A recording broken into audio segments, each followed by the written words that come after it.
आणि आणखीन एक महत्त्वाची बातमी समोर येते। राज ठाकरेंच्या भात्यातून जुनेच बाण निघालेत।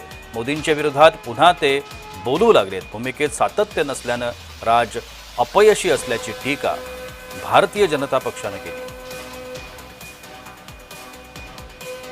आम्ही जे निवडणूक आयोगावरती बोलतोय, निवडणूक आयोगाला ह्या याद्या सुधारा म्हणून सांगतोय,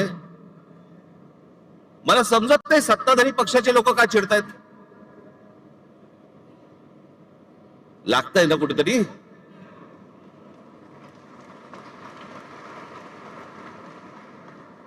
आम्ही निवडणूक आयोगाला प्रश्न विचारले की सत्ताधारी उत्तर देतात, तुम्हाला कोण विचारलं?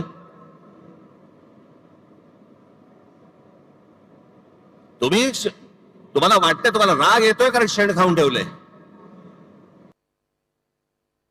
राज ठाकरे साहेब एक चांगले कुशल संघटक नेते आहे।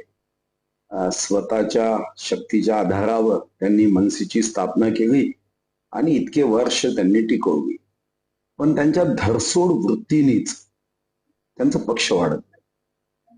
कधी भारतीय जनता पार्टीचं कौतुक करायचं, कधी निंदा करायची, कधी विश्वगौरव नरेंद्र मोदीजींचं काम गुजरातचं बघायचं, कौतुक करायचं, स्वतः गुजरातमध्ये जायचं आणि कधीतरी गावरे व्हिडिओ असं दाखवत मोदींवर टीका करावी। भारतीय जनता पक्षाला जे मतदान करणारे जे लोक आहेत ना, मराठी सगळे लोक, मला त्यांनाही सांगायचंय,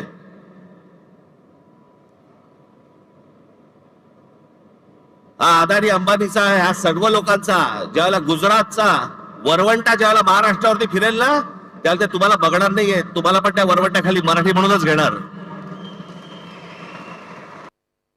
त्यांच्याच प्रश्नात त्याचं उत्तर आहे। एका बाजूला मोदी साहेबांचे आपण व्हिडिओ दाखवता, याचा अर्थ आम्हीही त्याच बाजूने आहोत, चुकीचं होऊ नये म्हणून मतदार यादीवर आम्ही तेव्हाही आक्षेप घेतला होता।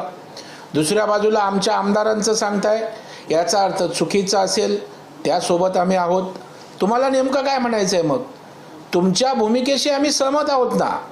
जर चुकीच्या याद्या असतील तर त्याचं समर्थन आम्ही करणार नाही, परंतु हा कुठेतरी स्कॅम्प आहे, याला काहीतरी सत्ताधारी पक्षाचा आशीर्वाद आहे, असं खोटं चित्र उभं करू नका।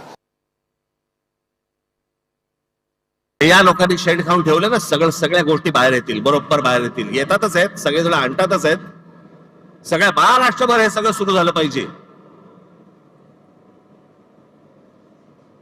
आणि फक्त आपल्याच पक्षासाठी नाही म्हणत मी, इतर पक्षांनी देखील प्रत्येक घराघरामध्ये गेलं पाहिजे, तपासलं पाहिजे। आणि निवडणूक आयोगाला आमचं सांगणं आहे की हे जोपर्यंत स्वच्छ होत नाही तोपर्यंत निवडणुका तुम्ही घेऊ नका, महाराष्ट्रामध्ये निवडणुका घेऊ नका। आधीच 5 वर्ष झाली आहेत त्या सगळ्या निवडणुका होऊन, अजून 1 वर्ष गेलं तरी चालेल, पण निवडणुका त्याच्याशिवाय होता कामा नयेत या महाराष्ट्रात।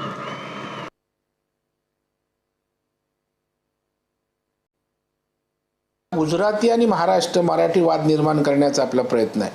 पहिला उत्तर भारतीय आणि महाराष्ट्र केला। आपल्याला सोयीनं कसं विसरता, माननीय मुख्यमंत्री देवेंद्र फडणवीस साहेब यांनी एकदा नव्हे अनेकदा, अगदीच 2-3 महिन्यापूर्वी वरळीला झालेल्या सभेत सुद्धा महाराष्ट्रापासून मुंबई तोडण्याचा डाव कोणाचा बापाचा बाप आला तरी यशस्वी होणार नाही। आता ह्याच्यापेक्षा काय होय?